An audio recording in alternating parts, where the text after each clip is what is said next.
Yes, that's Marcia Hudson. Thank you. And Ms. Hudson, you may go ahead with your statement. Good afternoon, Judge Rowe. I appreciate this opportunity to address the court. My name is Marcia Hudson, and I am the mother of 4 children, 2 of which were students at Oxford High School on November 30th, 2021.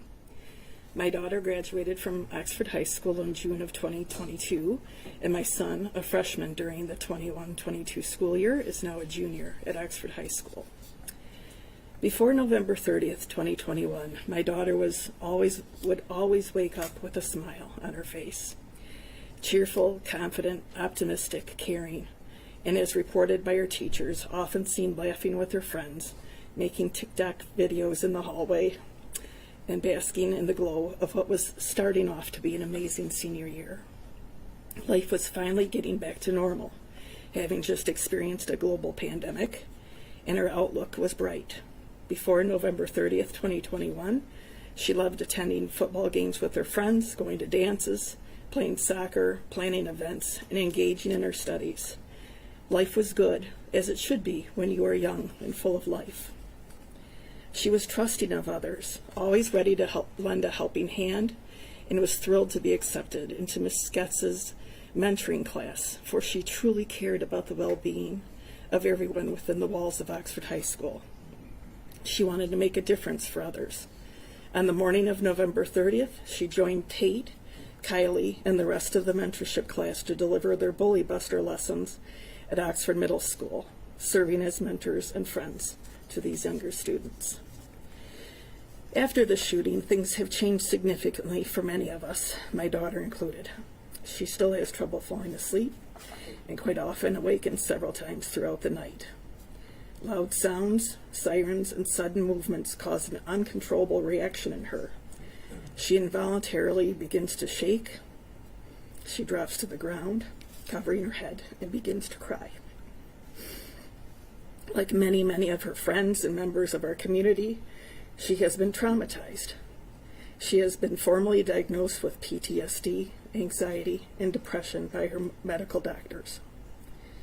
It is important for me to note, however, that despite it all, she is making her way through and out, taking small steps forward, healing each and every day. The light is once again beginning to fill the dark spaces. This is happening, of course, because of her tremendous strength, the support she receives from her family and friends, but primarily it is through a lot of hard work she continues to do weekly with her therapist. Her father and I are tremendously proud of her.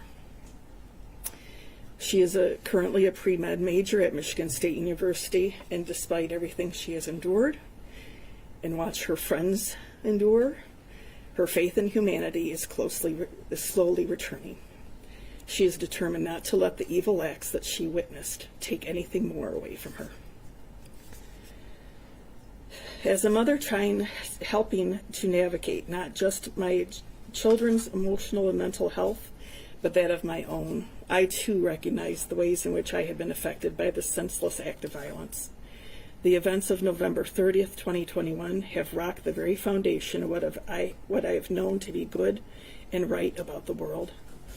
And despite the depth and breadth of emotions that I have experienced since November 30th, 2021, has fundamentally changed who I am today. I struggle with my emotions to this day, and the thoughts, feelings, and memories continue to rise up unexpectedly, like as I drive into the local Meijer parking lot, my mind still flashes back to the day that we all raced there, praying and pleading along the way. I remember arriving and watching my child crying, unseen, running back and forth across the parking lot, completely panic-stricken. I remember how desperate I was to get her into the car and hold her close, to hug the fear and sadness away. Simultaneously, I think about and pray for the parents of those that also raced to Meijer, so that they too could be reunited with their shaking, panic-stricken children, only to learn that they will never again be able to hold their child.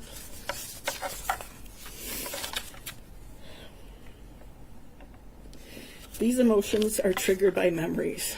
There are still moments when I receive a text from my son or daughter, And my heart skips a beat, remembering the text I received from my daughter moments before I understood what was happening. I love you, Mom. A gun is in the school. And later that day, when I had a number of children sitting in my TV room, shaking, crying, in a state of shock, one with his classmates' blood still on his shirt, watching the news reports, the increasingly disturbing tragedy unfolding before our eyes in my beloved town in real time, the looks on their faces as they realized which of their friends were wounded and were killed, how life as they knew it had changed forevermore. Memories of the yellow and blue ribbons, the Oxford Strong signs, the makeshift memorial at the high school, the prayer vigils, and the funerals. On November 30th, 2021, 4 beautiful people were taken from this earth and 7 others wounded through a senseless act of evil. I believe that the Oxford High School shooter should remain in jail for the remainder of his life and be sentenced to life without the chance of parole. The shooter, who craves notoriety, is not deserving to have his name included in my thoughts, and so I'm intentionally omitting his name from this written statement.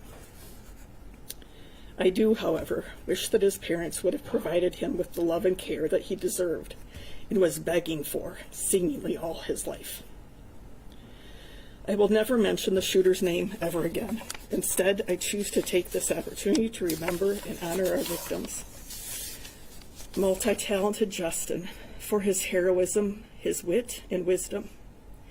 Madison for her ability to make the world more beautiful, not only by her presence, but by the amazing works of art that she created. Tate, our forever captain, Oxford's superhero. Through his legacy of leadership, our community's youth will emulate and strive to embody Tate's traits through their involvement in the incredible 42-strong Tate Muir Foundation. And Hannah, our beautiful flower, whose memory will be honored in many ways, especially through a garden that is currently being constructed in her honor.